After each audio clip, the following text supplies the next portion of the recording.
हर हर गंगे। माँ गंगा के तट पर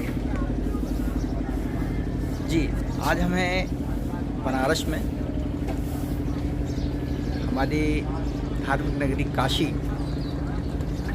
तो यहाँ पर हमारा सौभाग्य है कि हमारा मिलन या साक्षात्कार या सानिध्य प्राप्त होने वाला है एक महान संत से, स्वामी विरागानंद जी।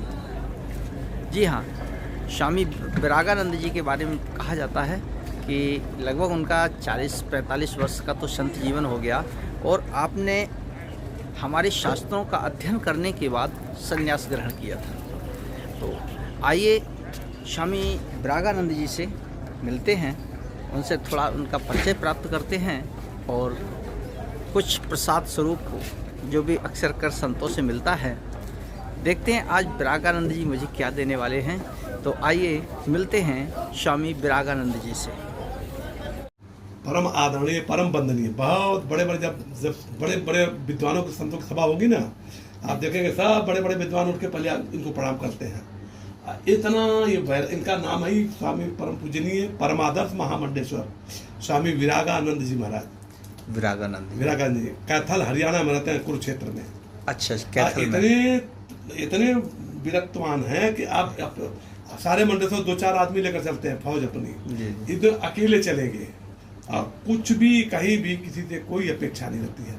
अपने भगवान के पास जो कुछ है उसी से अपना अविद्वता इसी काशी की पढ़ कर इतने बड़े विद्वान हुए हैं। हमारे महाराज जी जो है ना, बहुत आपको प्रेम रखते थे, खाली आपकी विद्वता के नाते। अच्छा। हरिद्वार में हमने देखा कि सारा संत समाज जो बड़े बड़े विद्वान लोग हैं सब आपको बड़ा प्रेम रखते हैं, केवल विद्वता के नाते।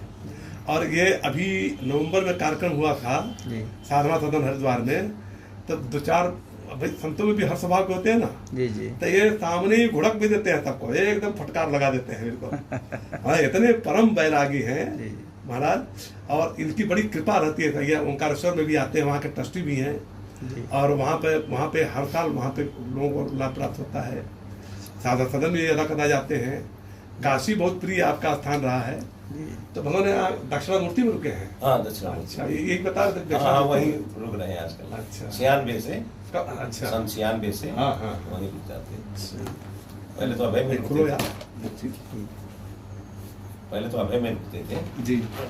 महाराज जी, कुछ ज्ञान की चर्चा या कुछ हमारे ग्रस्त लोगों के लिए जो कल्याण हो सके। अच्छा। तो कुछ दे दीजिए प्रभु, जो हमारे दर्शकों को भी मिल जाएगा आपके माध्यम से। कल्याण का साधन तो मेरी समझ में यही है, शास्त्र कहता ही है जी कि हमारे पास 2 पदार्थ हैं, एक नित्य है, एक अनित्य है जी। तो अनित्य में देह है, अनित्य में जी। अनित्य में देह है और नित्य में आत्मा है। अच्छा जी। संक्षेप में 2 पदार्थ समझिए, एक अनित्य है, एक नित्य है। अनित्य में देह है जी, देह कह लो, जड़ वर्ग, जड़ पदार्थ कह लो, और नित्य में आत्मा है ना जी। अब जो अनित्य पदार्थ है उसमें 6 भाव विकार है। एक तो जो अनित्य है वो जायते, उत्पन्न होता है जी, पहली बात जी। और जब उत्पन्न होता है तो फिर उत्पन्न होने के बाद उसका अस्तित्व होता कि है जी, माने उत्पत्ति पूर्वक अस्तित्व है। अच्छा जी। हाँ जी। परमात्मा का जो अस्तित्व है वो उत्पत्ति पूर्वक नहीं है, सदा अस्तित्व है। अच्छा। जिसको परमात्मा कहते हैं उसी को आत्मा भी कहते हैं। आत्मा परमात्मा में कोई भेद नहीं, क्योंकि शास्त्र कहता है आत्मा ब्रह्म जी, आत्मा ही ब्रह्म है जी। इसलिए आत्मा परमात्मा में भेद नहीं, बशर्ते इतना भेद है कि आत्मा से हम इस शरीर में रहने वाली आत्मा को समझते हैं, और परमात्मा शब्द से हम समझते हैं कि कोई जगत का सुप्रीम पावर जी है जी। हाँ, यही विचार, इतना भेद हम मानते हैं व्यवहार में जी। लेकिन व्यवहार में भेद है, परमार्थ में अधिक विचार करेंगे तो आत्मा परमात्मा का भेद नहीं है। अच्छा, अज्ञानता से भेद है, अज्ञानता से भेद है। इसी अज्ञानता को दूर करने के लिए हमारे उपनिषद हैं, ब्रह्म सूत्र है, गीता है।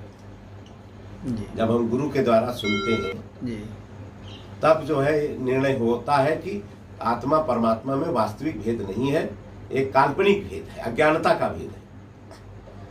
हो गया ना जी तो एक आत्मा पदार्थ है, उसी को परमात्मा कह लो, जी जी है ना। जी। एक अनित्य पदार्थ है, जी जी और अनित्य पदार्थ में 6 भाव विकार हैं। एक तो माने उत्पन्न होता है उत्पत्ति पूर्वक उसका अस्तित्व।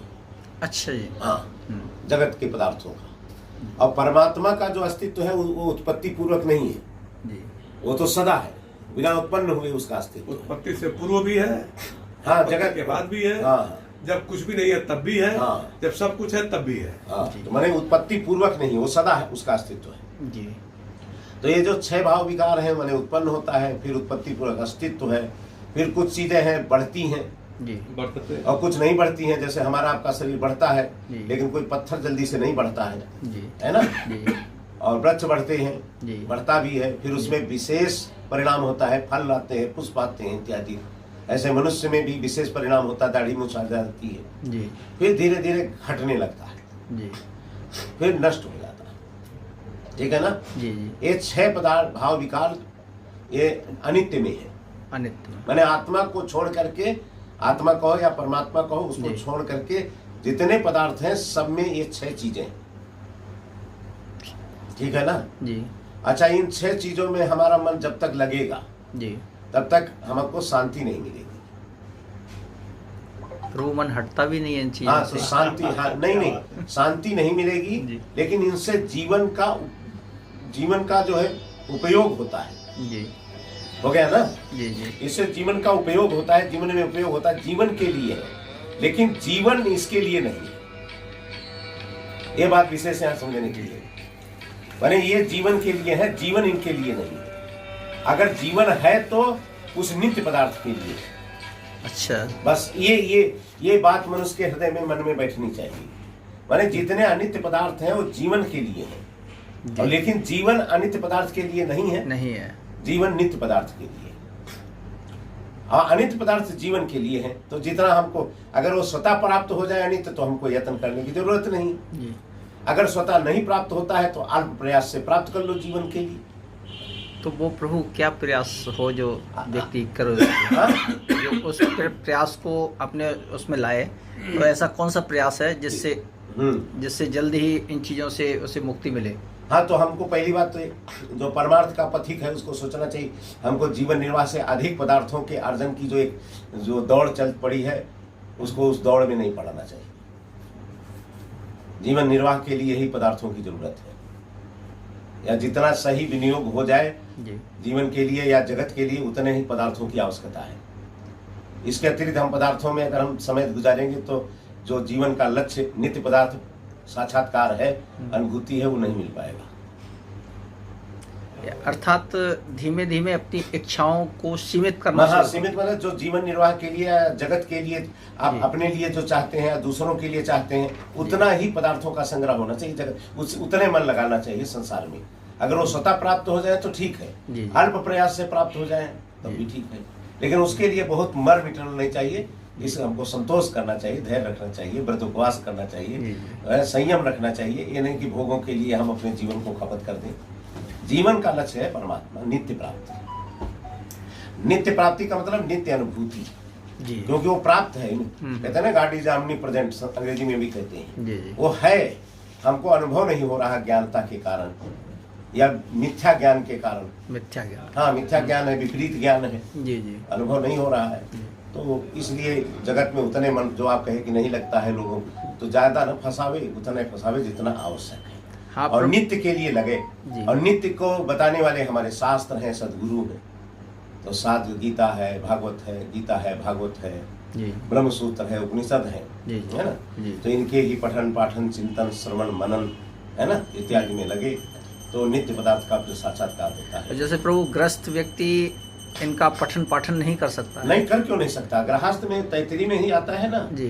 कुछ भी हो जी, संतान उत्पन्न करो, अतिथि सेवा करो, सबको, लेकिन अध्ययन न छोड़ो, स्वाध्याय प्रवचन न छोड़ो। ये बात आई है उसमें। अच्छा, हाँ, तद अंत में कहते तद्धि तपा, तद्धि तपा, गृहस्थ के लिए आई है ये बात। अच्छा जी। हाँ, सब कुछ करो, संतान उत्पन्न करो, बच्चों का प्रवचनाभ्याम न हाँ, कमावे तब। हाँ मतलब ये कह रहे हैं कि गृहस्थ को फुर्सत नहीं, ऐसा नहीं है।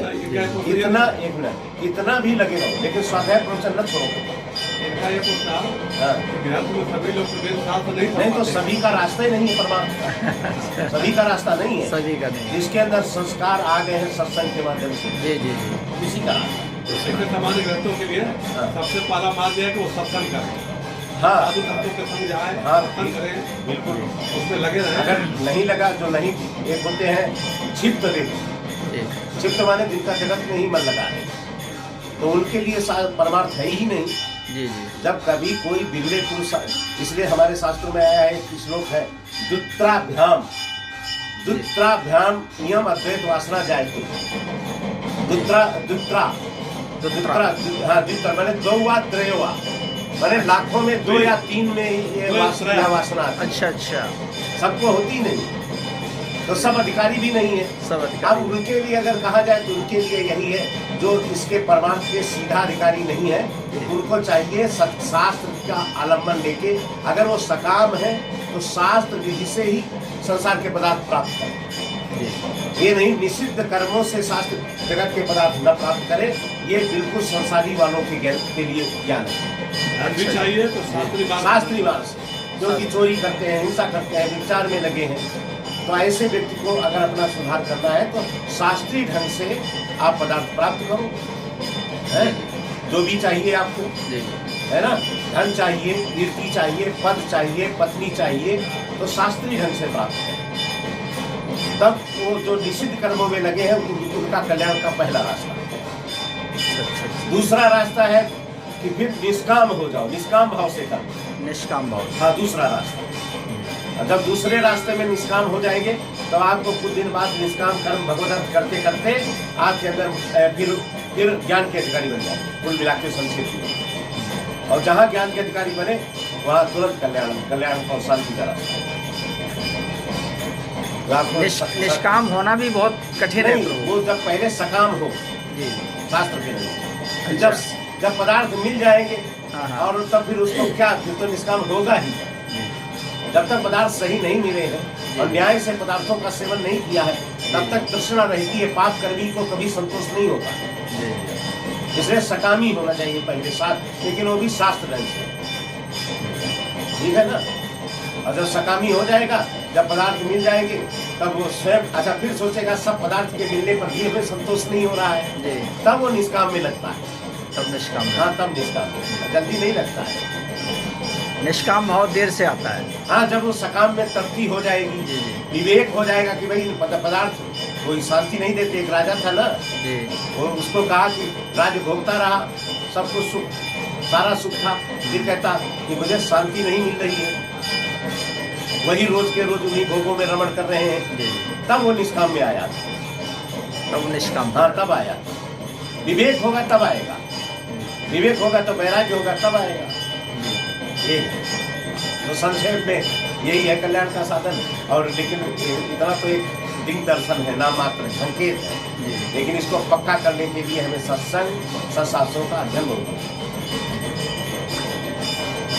और हम तो कहते हैं जितना धीरे धीरे व्यक्ति वृद्ध होता है ना, उसकी विस्मृति होती है, उसके लिए और पक्का करने के लिए अध्ययन की जरूरत है, श्रवण की जरूरत है।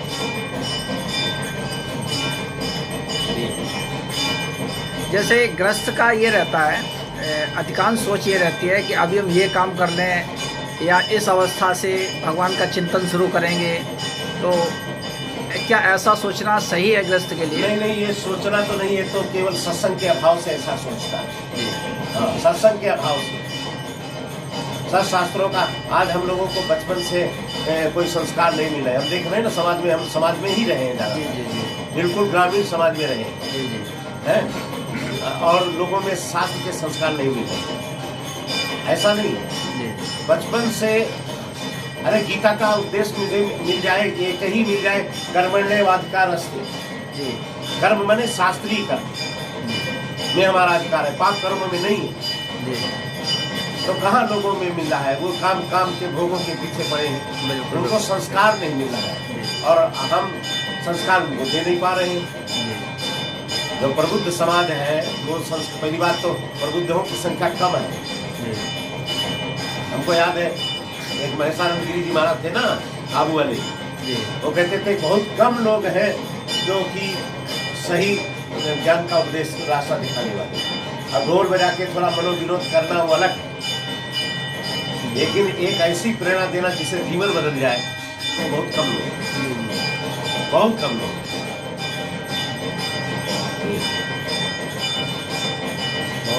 तो वो जो लोग हैं बहुत लोग तो सत्संग के अभाव में मारे जा रहे हैं। सत्संग मिल ही नहीं पाता, मिल ही नहीं रहा है, मिल ही नहीं रहा। अरे हम लोग अपने जीवन में अनुभव किए, हम लोगों को नहीं मिला। जब हम इस रास्ते भगवान पूजन की प्रेरणा हुई, इस रास्ते में आए और बड़े बड़े महापुरुषों का साथ किए और स्वाध्याय किए, तब कहीं एक मार्ग का पता चला है।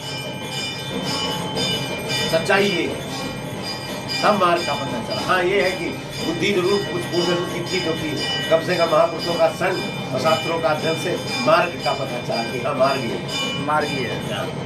तो लोगों को जब मिलता ही नहीं तो क्या करेगा बेचारा, मारा जा रहा है।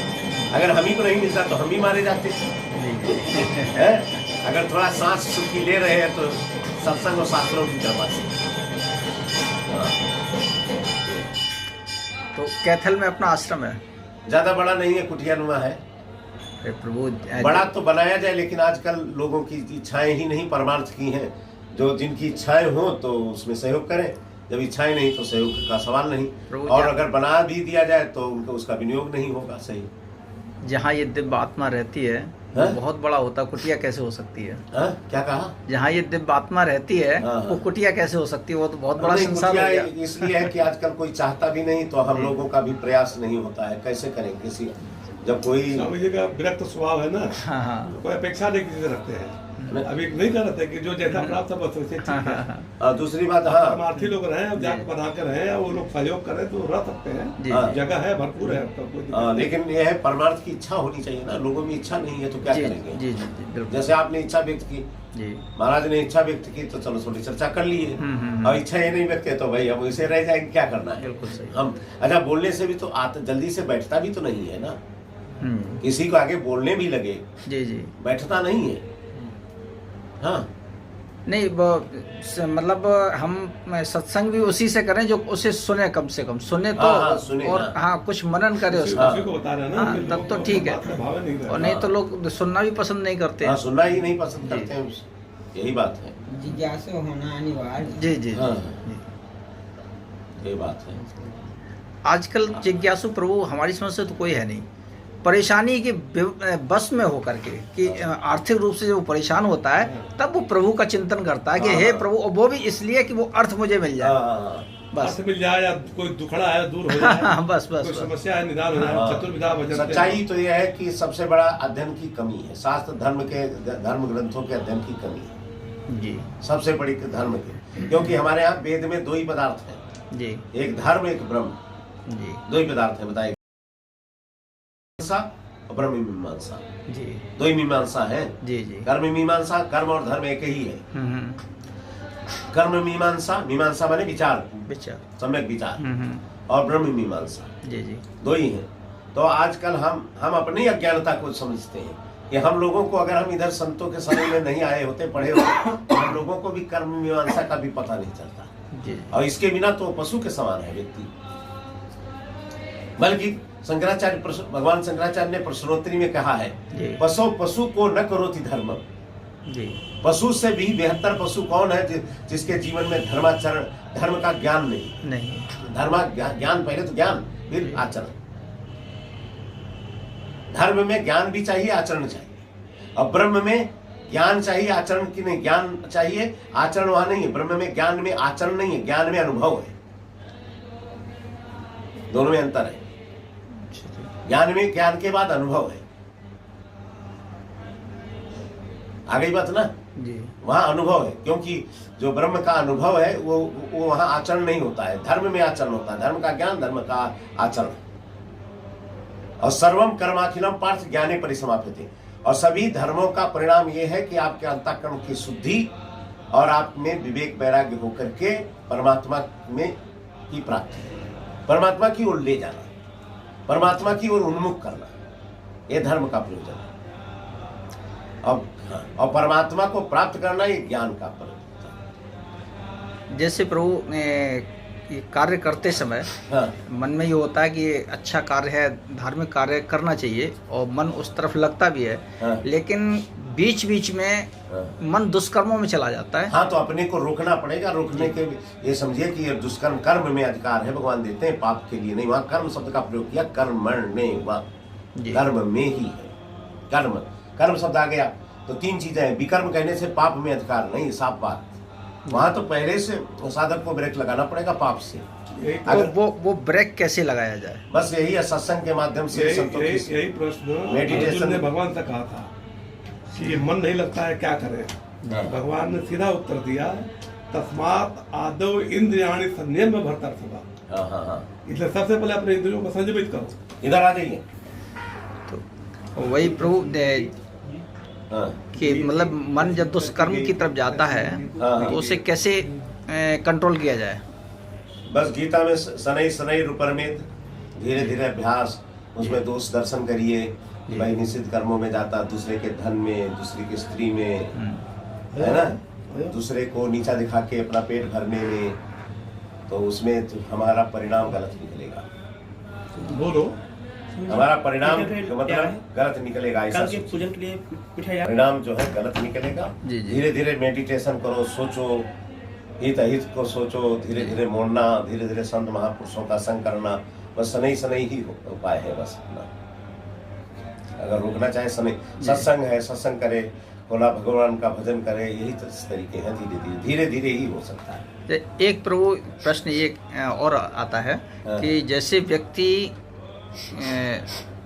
मन से दुष्कर्मी नहीं होता है, हाँ परिस्थितिवश हाँ अगर उसे कुछ ऐसा कार्य करना पड़ रहा है हाँ।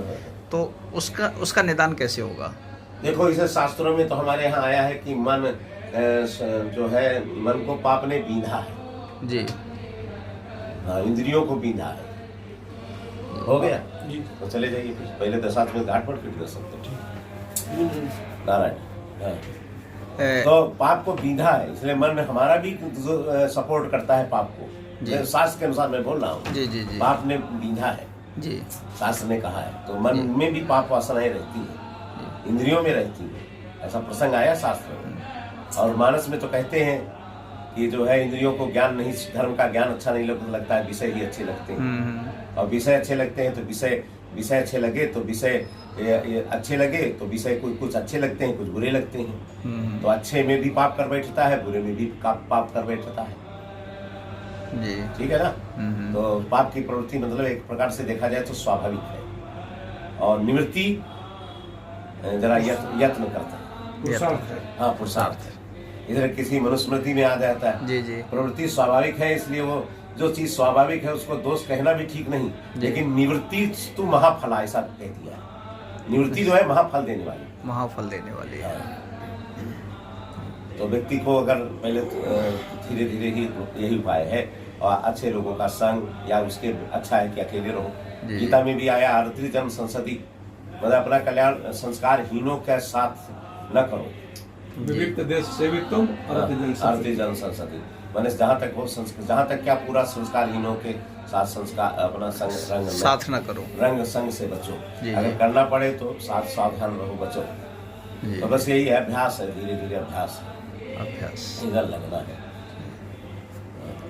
अपना प्रभु संत जीवन कितना हो गया, कितने समय का? 40 से तो बड़े हो गए। 40 से ऊपर।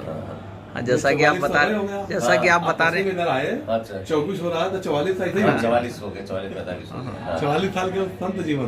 संत जीवन हो गया। 44-45 साल। ये पुण्यानंद जी वगैरह आपसे छोटा ही है? हमारे पुण्यानंद जी ने, तो मैं आया था जब तो पढ़ रहे थे, सन 80 में आया था। हाँ, नहीं 1 साल का, हाँ लगभग बराबर के हैं, कुछ ज्यादा हो सकते हैं। मैं सन 80 के लगभग यहाँ आया था।